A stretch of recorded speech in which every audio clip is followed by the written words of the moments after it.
অথচ এই আমলের দ্বারা মানুষ ফেসে যাবে। ইয়া ওয়াইলাতা লাইতানি লাম আত্তাখিজ ফুলানান খালিলা, কিয়ামতের দিন আফসোস করে বলবে, আল্লাহ অমুকের যদি বন্ধু না বানাতাম। এই অমুকের বন্ধু বানায় তোর কি ক্ষতি করছে? হ্যাঁ, তোরে কি শীতের দিনে জোর করে গোসল করাইছে? তোর পাকা ধানে মই দিছে? লাঠা তোরে পুকুরে নামাইছে? কি করছিল রে? আল্লাহ এত কিছু করে নাই।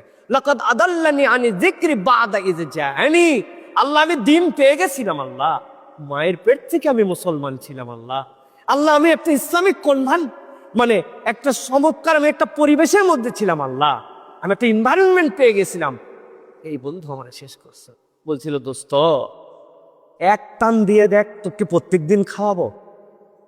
এটা তুই যেটা মনে করছিস ওটা না, এটা দামিটা, এটা ফিল্টার আছে ভালো, যেটা জিন্দগিতে খায় না। এক টান শখে দিছে, আস্তে আস্তে বিড়িখোর হয়েছে। এরকম আছে না ভাই?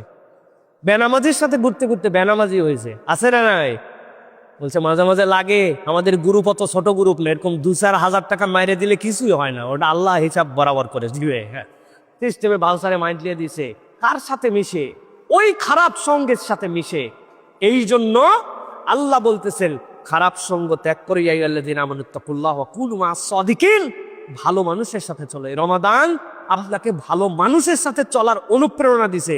যত বড় জিগরি দোস্ত হোক, সে যদি বিদেশি দামি কোম্পানির আপনাকে জুস এনে দিয়ে দুপুরে বলে তোর মুখটা কালো হয়ে গেছে, দোস্ত কি আমার জানের জান জিগরি, ঘরের ভেতরে ঢুকে এক ঠোক মার, ঠাড়া একটা বেয়াদব, তুই আমার জুস দিয়ে আমার মুখ কালা দেখা আসছিস। পরে যেরকম বেয়াদব বলে আপনি তার এই সঙ্গ ত্যাগ করছেন, বাকি ক্ষেত্রেও আপনার এরকম বাজে জিনিসের থেকে ত্যাগ করতে হবে।